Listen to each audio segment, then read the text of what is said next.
Que la bénédiction de Dieu le Père, de Dieu le Fils et de Dieu le Saint-Esprit soit avec vous et toute votre famille.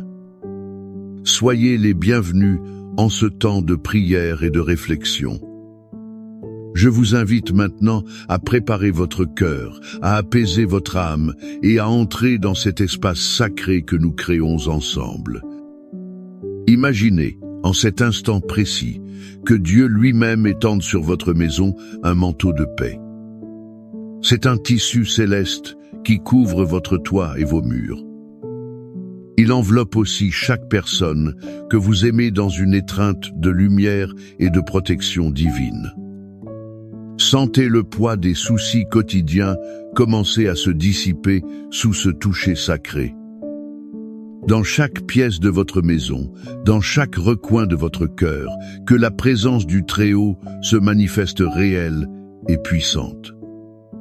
Que l'ange du Seigneur campe autour de votre foyer, gardant les entrées et les sorties. Il protège le sommeil de vos enfants, la santé de vos proches et l'harmonie de votre relation. Nous scellons votre maison, votre esprit et votre âme du sceau de l'agneau.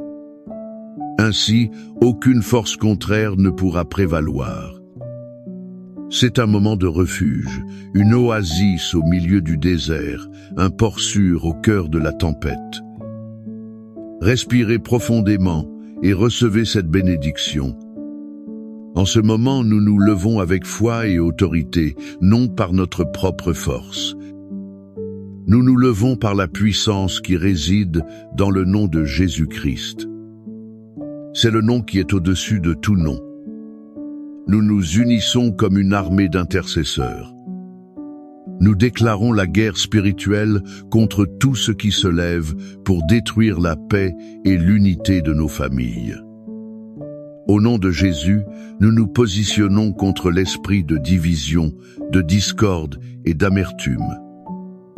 Nous ordonnons que toute racine de ressentiment, tout manque de pardon et toute parole de malédiction lancée sur nos foyers. Que tout cela soit maintenant arraché et jeté dans l'abîme. Nous brisons le pouvoir de toute dispute entre mari et femme. Nous brisons aussi toute rébellion dans le cœur des enfants et toute discorde entre frères et sœurs. Nous brisons les forteresses de l'incompréhension, de l'égoïsme et de l'orgueil. Ce sont celles qui empêchent l'amour de Dieu de circuler. Par le sang de Jésus, nous brisons toute malédiction de lignée. Nous brisons tout schéma de divorce, de dépendance, de maladie et de misère. Ce sont ceux qui tentent de se perpétuer dans nos générations. Nous proclamons que nos familles appartiennent au Seigneur. Nous déclarons que nos fils et nos filles sont l'héritage du Très-Haut. Ils sont créés pour la gloire de Dieu. Aucune arme forgée contre eux ne prospérera. Nous ordonnons à l'ennemi de lâcher prise sur nos finances. Qu'il lâche prise sur notre santé et sur notre avenir. Le sang de Jésus est notre protection, notre muraille de feu. Et sous cette onction de victoire, nous déclarons que la joie, la paix, l'amour et la prospérité du Seigneur sont notre portion. Ils le sont aujourd'hui et pour toujours. Maintenant, mes frères et sœurs bien-aimés, je vous invite à quitter le champ de bataille de la prière de guerre. Entrez dans le jardin tranquille de la méditation. Je veux que vous cheminiez avec moi à travers l'une des histoires les plus touchantes de toute l'Écriture. C'est une histoire qui révèle le cœur de notre Père Céleste. C'est l'histoire que l'on trouve dans l'Évangile de Luc, chapitre 15. Elle est connue sous le nom de parabole du Fils prodigue. Fermez les yeux, si vous le pouvez, et visualisez la scène. Il y avait un père, un homme bon et prospère, qui avait 2 fils. Le plus jeune, impatient et désireux de liberté, arrive chez son père. Il fait une demande qui sonnait presque comme une sentence de mort. « Père, je veux ma part de l'héritage. » Imaginez la douleur dans le cœur de ce père. Il ne discute pas, il n'impose pas sa volonté. Le cœur brisé, il donne à son fils la richesse qui lui revenait. Il le voit ensuite partir pour une terre lointaine. Pouvez-vous sentir la poussière de la route, tandis que ce jeune homme s'éloigne, et le lourd silence qui règne dans cette maison? Le fils, loin des yeux de son père, plonge dans une vie d'excès. Il dépense tout ce qu'il possédait. Quand l'argent vient à manquer, la faim arrive. Il se retrouve au point le plus bas qu'un jeune juif pourrait imaginer. Il garde des porcs, souhaitant manger les épluchures données aux animaux.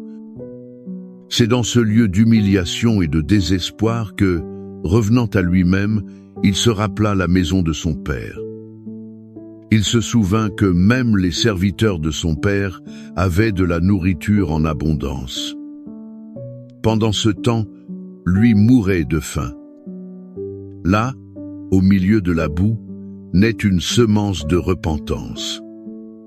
Il décide de revenir, non pas comme un fils, mais en espérant être accepté comme un simple serviteur. Maintenant, la scène la plus puissante. Alors qu'il était encore loin, son père le vit. Cela signifie que chaque jour, ce père montait au point le plus élevé de sa propriété. Il regardait la route, attendant, aspirant au retour du fils qu'il avait rejeté. Son cœur n'a jamais abandonné. Et en le voyant, le père, rempli de compassion, n'attend pas. Il court. Il se jette au cou de son fils, sale et malodorant.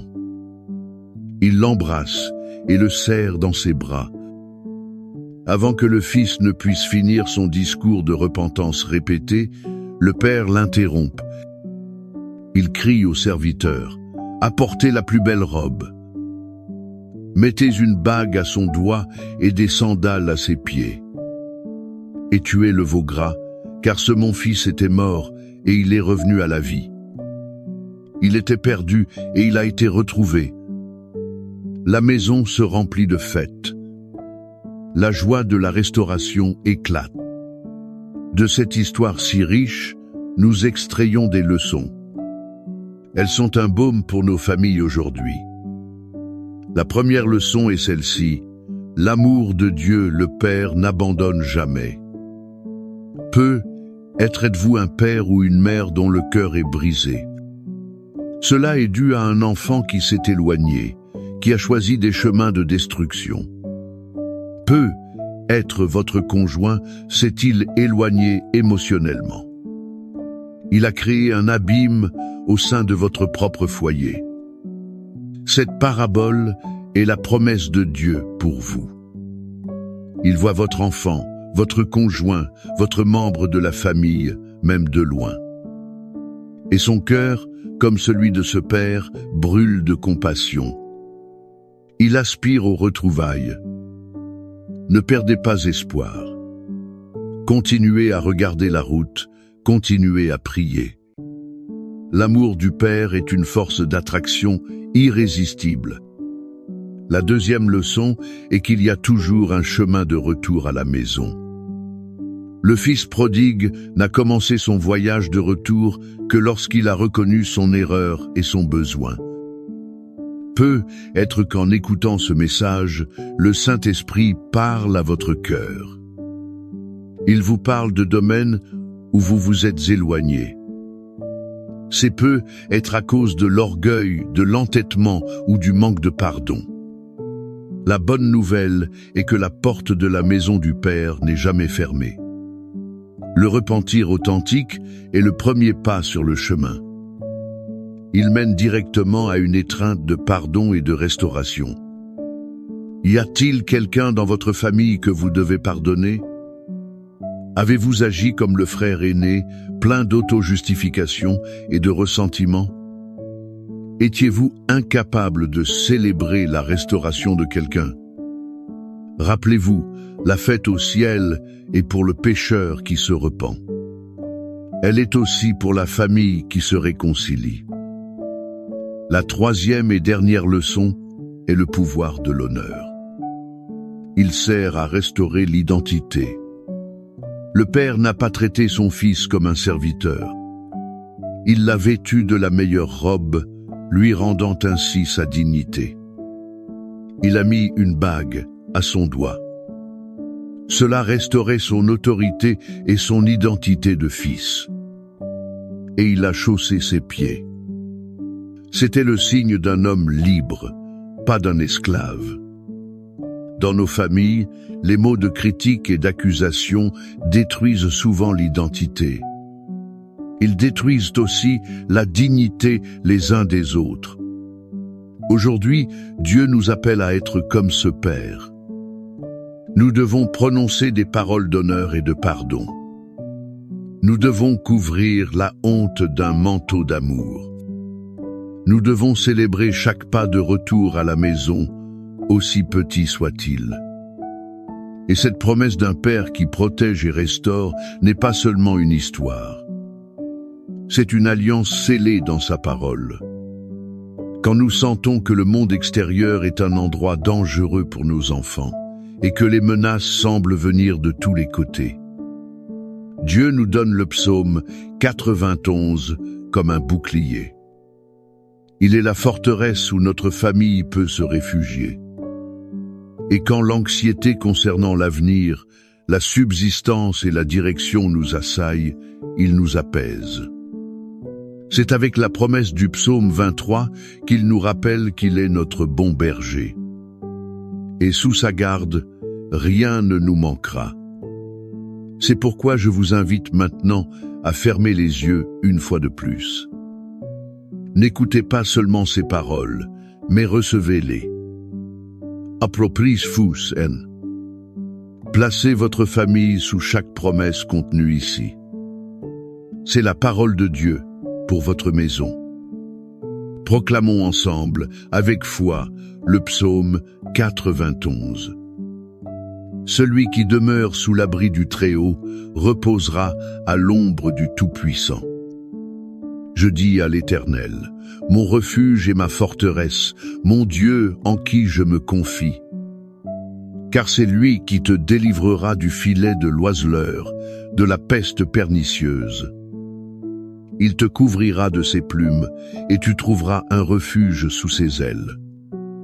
Sa fidélité est un bouclier et une cuirasse. Tu ne craindras ni les terreurs de la nuit, ni la flèche qui vole de jour, ni la peste qui marche dans les ténèbres, ni la contagion qui frappe en plein midi. 1000 tomberont à ton côté et 10 000 à ta droite. Mais le mal ne t'atteindra pas. De tes yeux seulement tu contempleras et tu verras la rétribution des méchants. Car toi, Éternel, tu es mon refuge. Tu as fait du Très-Haut ta demeure. Aucun malheur ne t'arrivera. Aucune calamité n'approchera de ta tente. Car il ordonnera à ses anges de te garder dans toutes tes voies. Ils te porteront sur les mains, de peur que ton pied ne heurte une pierre. Tu marcheras sur le lion et sur l'aspic. Tu fouleras le lionceau et le dragon. Puisqu'il m'aime, je le délivrerai. Je le protégerai, car il connaît mon nom. Il m'invoquera, et je lui répondrai. Je serai avec lui dans la détresse. Je le délivrerai, et je le glorifierai. Je le rassasierai de longs jours, et je lui ferai voir mon salut. Père bien-aimé, au nom de Jésus, nous nous approchons de ton trône de grâce. Nous sommes couverts par les promesses de ta parole. Nous te remercions pour ton cœur de Père, qui attend, qui court et qui restaure. Maintenant, Seigneur, nous élevons à toi chaque famille qui écoute cette prière. Père, nous prions pour chaque enfant prodigue. Nous prions pour chaque fille qui s'est éloignée, ou Où qu'ils se trouvent, nous demandons que ton Saint-Esprit les atteigne, qu'il les amène à la repentance, comme tu l'as fait avec le fils de la parabole. Éveille en eux le désir arde de la maison. Éveille le désir ardent de ton amour. Et aux pères et mères qui attendent, donne-leur ta force, ta foi inébranlable. Accorde-leur la grâce de courir avec pardon quand l'heure du retour arrivera. Seigneur, nous prions pour les mariages blessés. Là où il y a le silence, que le dialogue revienne. Là où il y a l'amertume, que le pardon coule. Là où il y a la distance, qu'il y ait la réconciliation. Restaure, Seigneur, l'alliance, l'amitié et l'amour. Que chaque couple se souvienne de la raison pour laquelle ils se sont unis et qu'ils trouvent en toi la force de reconstruire. Nous plaçons devant toi les finances de chaque foyer. Accomplis la promesse du psaume 23 dans leur vie. L'Éternel est mon berger, je ne manquerai de rien. Ouvre les portes de la provision, multiplie les ressources.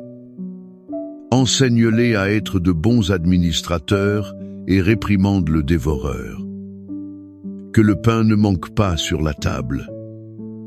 Que la paix ne manque pas dans le cœur à cause des soucis matériels.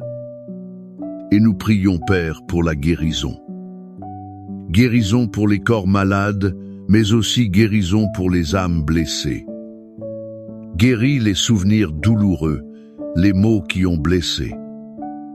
Guéris les blessures du rejet et de l'abandon. Que ton baume d'amour pénètre dans les couches les plus profondes de chaque cœur et qu'il apporte une restauration complète. Seigneur, que chaque foyer devienne le reflet de ton amour et de ta grâce. C'est maintenant votre tour. Je veux vous inviter à participer à cette chaîne de foi. Écrivez le nom de votre famille ou votre intention spécifique dans les commentaires. Ce n'est pas seulement un commentaire, c'est un acte de foi. Chaque nom écrit sera un mémorial devant le Seigneur. Et ensemble, comme une grande famille de foi, nous allons intercéder les uns pour les autres. Nous croyons au miracle de la protection, de l'unité et de la restauration divine. Que le Seigneur vous bénisse et vous garde. Que le Seigneur fasse resplendir sa face sur vous et qu'il vous fasse grâce. Que le Seigneur lève sa face sur vous et vous donne la paix. Que la joie de la fête du Père pour le Fils qui revient inonde votre maison.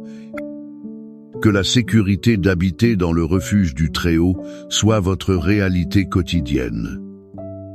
Et que la certitude que le bon berger guide votre famille par des pâturages verdoyants remplisse votre cœur d'espérance. Recevez la victoire, la restauration et la bénédiction complète de Dieu. C'est pour vous et pour toute votre maison, maintenant et pour toujours. Amen.